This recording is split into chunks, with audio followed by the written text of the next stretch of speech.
erupted on the streets of Rangoon. As a mother, she was devoted to family. How long are you going to be away? A week, or maybe 2.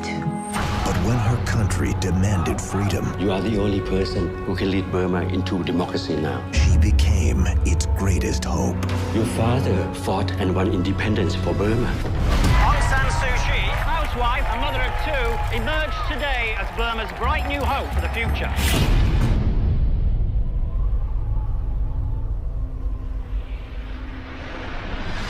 If she ever leaves Burma, they will never allow her to return. Of a woman who spoke from the heart You are free to choose your husband and children or your country.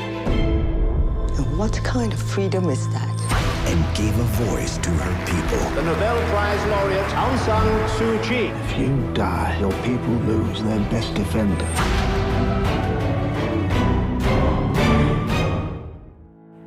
Demokrasi mengamanatkan adanya persamaan akses dan peran serta bagi laki-laki maupun perempuan atas dasar prinsip persamaan derajat dalam tataran kehidupan publik, terutama dalam pengambilan keputusan. Diskriminasi berdasarkan gender masih terjadi pada seluruh aspek kehidupan. Sifat dan tingkat diskriminasi sangat bervariasi di berbagai negara atau wilayah. Kesenjangan gender dalam kesempatan dan kendali atas sumber daya, ekonomi, kekuasaan, dan partisipasi politik serta pengambilan keputusan terjadi di mana-mana.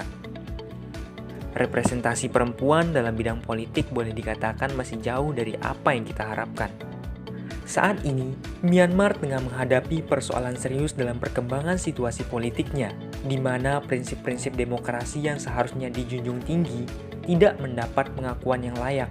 Seperti diketahui, Myanmar kembali berada dalam kekacauan sejak militer melakukan kudeta awal Februari 2021 yang telah memakan banyak korban. Tewasnya Ma Kyaal-sin, seorang gadis berusia 19 tahun yang tewas usai tertembak aparat di bagian kepalanya dalam demonstrasi menentang kudeta militer di Mandalay. Kematian itu telah menjadikan dirinya muncul sebagai sosok martir sekaligus simbol perlawanan terhadap junta militer. Bahkan, termasuk di Indonesia, banyak orang menggunakan fotonya untuk diunggah ke media sosial guna mengenang keberaniannya dalam membela demokrasi di negaranya.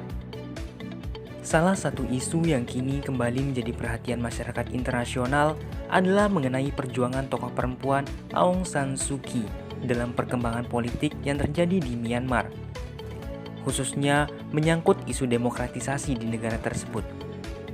Myanmar adalah negara yang menganut sistem budaya patriarki, sehingga kondisi perpolitikan yang ada di Myanmar masih sangatlah didominasi oleh laki-laki. Gender menjadi isu yang banyak dibicarakan seirama dengan perkembangan akses perpolitikan bagi perempuan. Dalam demokratisasi Myanmar tahun 1988 yang mengarah pada rezim militer bersifat otoritarian terhadap rakyatnya sendiri, Aung San Suu Kyi merasa tergerak untuk melakukan gerakan yang menuntut perubahan dan kebebasan mengusung demokrasi. Junta militer berkuasa menduduki pemerintahan dengan menerapkan praktek diktator militer, sehingga Myanmar semakin sulit untuk membentuk pemerintahan yang demokratis. Rezim militer mengambil alih seluruh aspek yang ada di Myanmar, baik dalam penguasaan aspek politik maupun sosial.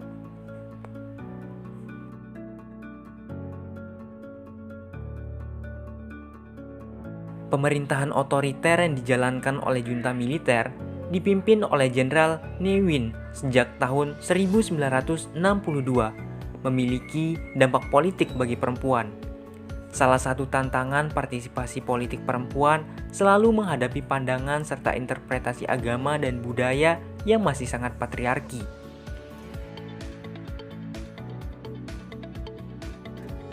Dengan demikian, Aung San Suu Kyi sebagai aktivis perempuan tidak hanya berjuang untuk rakyatnya, namun juga berjuang untuk mengubah pandangan bahwa meskipun dalam budaya patriarki, perempuan tidak selalu sebagai posisi subordinat.